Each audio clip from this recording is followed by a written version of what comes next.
वन्दे विश्वम्भरपरकमलं वन्दे वन्दे विश्वम्भरपरकमलं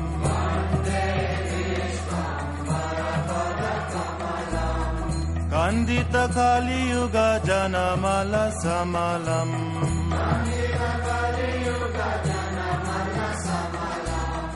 कन्दितकलियुग जनमलसमलम्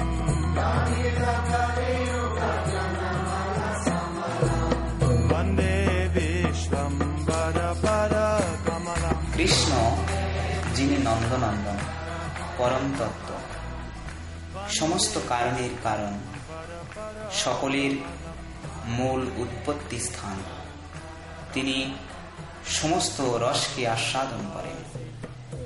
কৃষ্ণের মাধুর্য কিন্তু ওই তত্ত্ব মহাপ্রভু রূপে ঔদার্যে পরিপূর্ণ।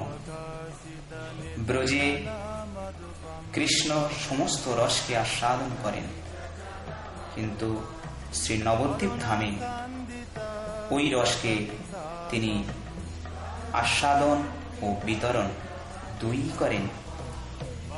নবদ্বীপ ধামে গৌর সুন্দর এবং তাঁর পরিকরগণের একান্তিক আশ্রয় গ্রহণ করলে ভক্তগণ সহজ রূপে ব্রজপ্রেম প্রাপ্ত করেন।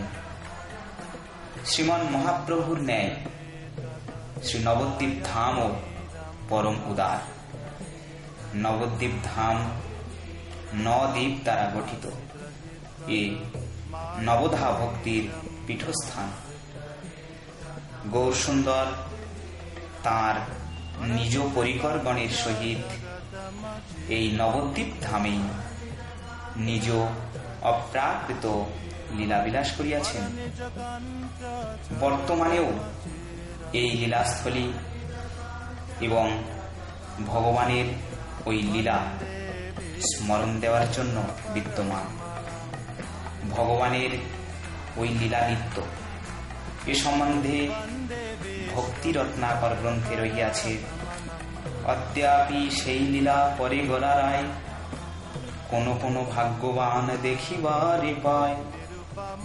যে নবদ্বীপ ধামে গৌর হরি পরম উদার লীলা করিয়াছেন, ওই ধামের পরিক্রমা করলে প্রাণী মাত্রের জীবন কৃতকৃতার্থ হয়ে যায়।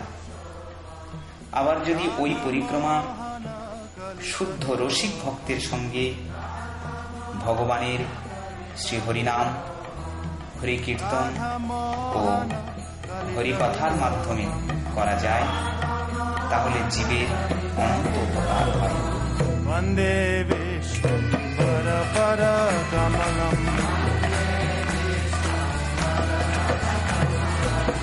वन्दे विश्वम्भरपरकमलं कन्दितकलियुग जनमलसमलम्